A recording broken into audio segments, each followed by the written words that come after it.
High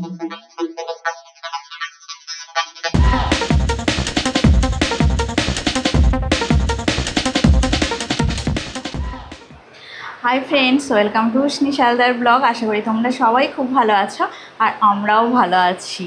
আমার বন্ধুরা যে যেখান থেকে আমার ব্লগটা দেখছো সবাইকে অনেক অনেক স্বাগত আর অনেক অনেক শুভেচ্ছা। তো এখন অনেক সকাল, সবাইকে গুড মর্নিং দিয়ে ব্লগটা শুরু করলাম। আর বড়দের প্রণাম আর ছোটদের ভালোবাসা জানিয়ে আমার এই ব্লগটা আমি এখন থেকেই স্টার্ট করলাম। তো এখন ঘড়িতে 7টা বাজে। তো উষ্ণি স্কুলে চলে গেছে আর আমরা এখন চা খেয়ে নিয়েছি সকালবেলা, তো চা খাওয়া হয়ে যায়। তো উষ্ণি যখন স্কুলে যায় তার আগেই আমরা সকালে উঠে চা খেয়ে নিই, সে তো জানোই তোমরা। তো সবাইকে অনেক অনেক স্বাগত আর অনেক অনেক ভালোবাসা। আমার যে পুরনো বন্ধু আছো তাদের সবাইকে স্বাগত, সবাইকে ভালোবাসা। আর যারা নতুন বন্ধু দেখছো আমার চ্যানেলটাকে, তারা অবশ্যই চ্যানেলটাকে সাবস্ক্রাইব করে আমার পাশে থাকবে। তো স্কিপ করো না ভিডিওটা। চলো আজকে কি রান্না হচ্ছে, কি করছি সব তোমাদের সাথে শেয়ার করব। তো চা তো খাওয়া হয়ে গেছে, এইবারে আমরা ব্রেকফাস্ট করব। তো চলো দেখি কি ব্রেকফাস্টে আর কি কি আয়োজন করেছি সে সমস্ত তোমাদের সাথে শেয়ার করছি। চলো দেখো, তো রান্নাঘরে চলে এসেছি আর এখানে দেখো সয়াবিন আর আলু সিদ্ধ বসিয়ে দিয়েছি। তো সয়াবিন আলু তরকারি একটু করব। আর এখানে দেখো চালটা ভিজিয়ে রেখেছি, কিন্তু এখনও মানে ধোয়া হয়নি, পরিষ্কার করে ধুয়ে নেব, ধুতে হবে। আর এখানে সয়াবিনের জন্য পেঁয়াজ কাটা আছে, আর কিছু এখনও কাটা হয়নি। আর এই দেখো ডুমো ডুমো করে পেঁপে কেটে রেখেছি। তো পেঁপে দিয়ে কি করব তোমাদেরকে দেখাচ্ছি একটু পরে। তো এখন চলো সয়াবিনটা সিদ্ধ করি। এখন সবে বসিয়েছি, দেখো এখনও ফোটেও নি। তো আর কি রান্না হবে তোমাদেরকে দেখাবো আর কি কি হবে আজকে। তো সয়াবিনটা হোক, সিদ্ধ হয়ে যাক, তারপর আসছি, শেয়ার করছি তোমাদের সাথে।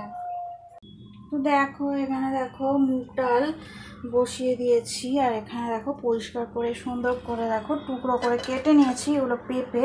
তো পেঁপেগুলো একটু বড় বড় কাটা হয়ে গেছিলো, দেখো এখন একটু ছোটো ছোটো সাইজ করে আমি কেটে নিয়েছি। তো এই মুগ ডালের মধ্যে এবারে পেঁপেগুলো ধুয়ে মানে সমস্ত কিছু দিয়ে দেবো। দেখো মুগ ডালের মধ্যে পেঁপেগুলো আমি দিয়ে দিলাম, সমস্ত মানে কাটা টুকরো পেঁপে। আর এদিকে দেখো কি বসিয়ে দিয়েছি, এখানটা দেখো চালটা দেখো ধুয়ে পরিষ্কার করে আমি চালটা বসিয়ে দিয়েছি, এখন ভাত হচ্ছে। আর এখানটায় দেখো এই যে হয়ে গেছে দিয়ে বসিয়েছিলাম না সয়াবিন আলু, এই যে একদম গরম হওয়া উঠছে, দেখো আলু সয়াবিন সিদ্ধ হয়ে গেছে। তো সয়াবিনটা আজকে আমি একদম অন্যরকম করে রান্না করব, তোমরা মানে দেখো অন্যরকম রান্নাটা হবে আজকে। তো দেখো আমি যে মুগ ডাল আর এই পেঁপেটা ভালো করে সিদ্ধ করে নিই, তো তারপরে সাঁতলে নেবো আর কি। ডাল তো যেরকম হয় সেরকমই, পেঁপে দিয়ে ডাল অনেকেই হয়তো খেয়েছো। তো চলো রান্নার সময় ফিরে আসছি। দেখো আমি কড়া বসিয়ে দিয়েছি পেঁপে দিয়ে ডাল করব বলে। আর দেখো আমি একটু সর্ষের তেল দিয়ে দিলাম, আর দেখো জিরে ফোড়ন দিয়ে দেবো। তো পেঁপে আর মুগ ডাল তো সিদ্ধ করা হয়ে গেছে। তো এবারে দেখো আমি গোটা জিরে দিয়ে দিলাম, একটু শুকনো লঙ্কা দেব। দেখো এই যে গরম হয়ে গেছে, শুকনো লঙ্কা দিয়ে দিলাম। দেখো পেঁপে দিয়ে ডালটা দিয়ে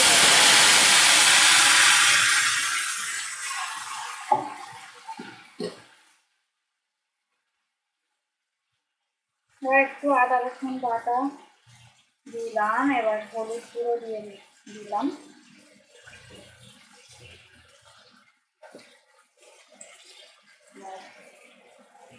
নুন দিয়ে দিলাম।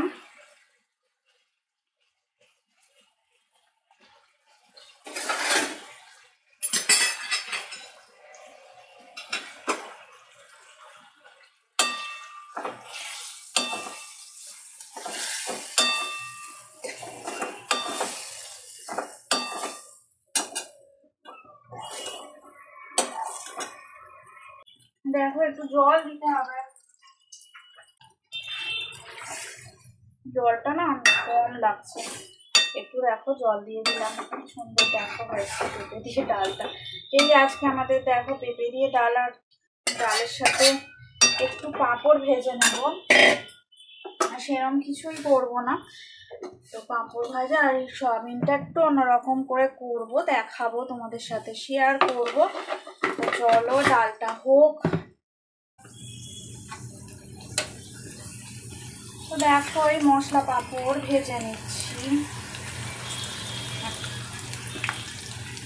আমাদের 3টে পাঁপড় ভাজা হয়ে গেছে, 3জনের 3টে পাঁপড় ভেজে নিয়েছি। এবারে দেখো আমি কড়ার মধ্যে সয়াবিন রান্না করব। তো সয়াবিনটা আজকে একদম অন্যরকম করেই করব। তো দেখো এই যে গোটা জিরে আমি ফোড়ন দিয়ে দিলাম, আর দেখো এবার আমি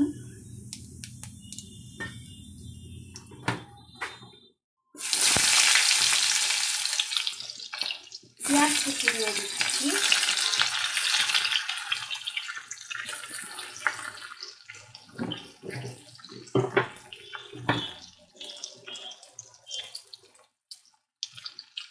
কাঁচা লঙ্কা দিয়ে দিলাম। তো পেঁয়াজটা ভালো করে ভাজা করে নেবো, একটু লাল করে।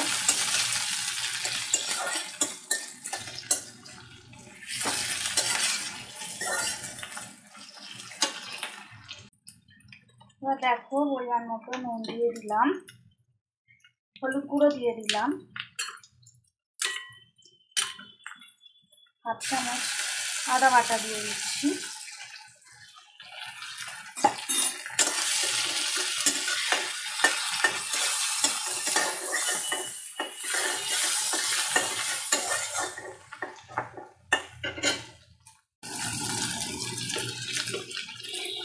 সামান্য একটু লঙ্কা গুঁড়ো দিয়ে দিলাম। দেখো একটু গরম মশলার গুঁড়ো দিয়ে এখন দেবো, আবার পরেও দিয়ে দেবো। আর এই দেখো টক দই, তো টক দই পুরোটা মানে 2 চামচ ছিল সামান্য, দেখো এই ছোটো বাটিতে 2 চামচ ছিল। টক দইটা দিয়ে বাটিটা দিয়ে একটু জল দিয়ে দিলাম।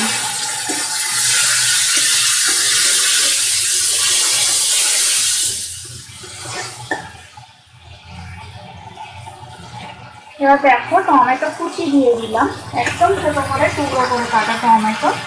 আর দেখো এখানে এই যে এটা হচ্ছে ধনেপাতা বাটা, এই দেখো 1 চামচের একটু বেশি তো ধনেপাতা বাটা দিয়ে দিলাম। এইভাবে আমি রান্না করেছিলাম, তো খুবই ভালো লাগে খেতে। কোনো সময় এই সয়াবিন দিয়ে তোমরা করে দেখো, তো দারুণ খেতে লাগে। তো করে দেখো এবারে একটুখানি চিনিও দিতে হবে, সে ভালো লাগবে। আর সোয়াবিন আর আলু সিদ্ধ করে রেখে দিয়েছিলাম, তো দিলাম। এবার দিয়ে এবার ভালো করে মশলাটা একটু কষিয়ে নেব।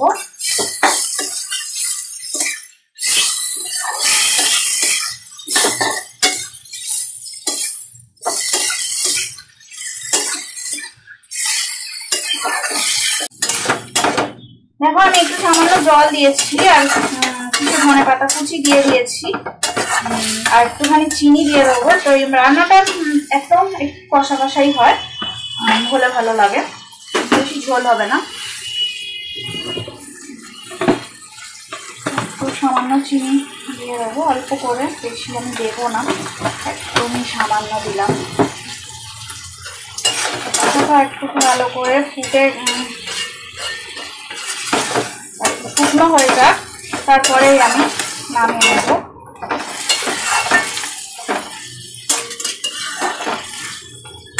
একটু উপর থেকে গরম মশলা দিয়ে নামিয়ে নেব। দেখো গ্যাসের ফ্লেমটা অফ করে দিলাম, রেডি হয়ে গেল। এবার রেস্টে রাখি কিছুক্ষণ। আমার রান্না বান্না হয়ে গেছে। এই যে দেখো ডালটার উপরে একটু ধনেপাতা দিয়ে দিয়েছি, তো ডালটা রেডি হয়ে গেছে।